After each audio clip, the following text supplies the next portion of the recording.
Oui, les bénévoles ont le sentiment, non pas de délaissement, mais plutôt du sentiment d'éloignement, de réaliser leur mission dans de bonnes conditions, mission bénévole, mais de ne pas être reconnus, juste titre d'ailleurs, à mon sens, ni par l'État, ni par le siège de la SNSM.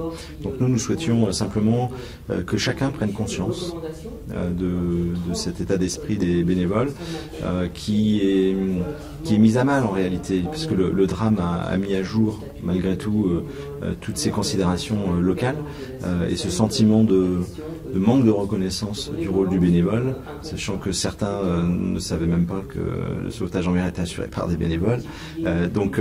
Notre rôle de la mission, c'était que chacun puisse prendre conscience de ce sentiment de mal-être, de malaise qui règne aussi dans les stations, et que chacun puisse le mesurer et puis prendre les mesures, chacun à son niveau, en fonction de ses prérogatives, pour remédier à cette situation, pour sécuriser et rendre un peu de sérénité au personnel des stations.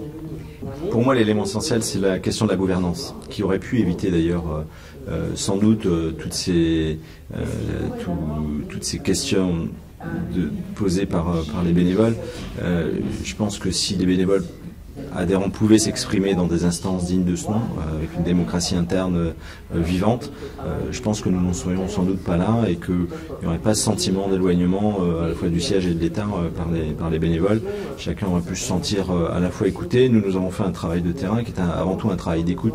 On a passé des dizaines d'heures aux côtés des bénévoles et nous les avons écoutés. C'était l'objectif. Et ils nous ont parlé. Ils se sont livrés et c'était vraiment la vertu de cette mission, c'était d'aller à la rencontre des sauveteurs et puis leur laisser la parole. Nous n'avions pas défini d'ordre du jour dans les réunions. On arrivait tout simplement et on leur dit voilà, sur un grand nombre de questions, quelles sont vos positions, quels sont vos avis, et ils se sont livrés et ils nous ont délivré un grand nombre de messages que nous avons repris dans les considérations de cette mission. Simplement que ce système s'améliore, que le fonctionnement de la SNSM s'améliore, que l'État par ailleurs prenne ses responsabilités, mais pas seulement sur la question du financement. Le focus financement, il est biaisé parce que c'est, j'allais dire, un facteur évident, essentiel, qui doit être réglé rapidement. Quelques millions d'euros, donc sur le budget de l'État que nous connaissons, c'est pas ce qui va être déterminant. Mais ce que je souhaite, c'est que l'État reconnaisse avant tout le mérite de nos sauveteurs.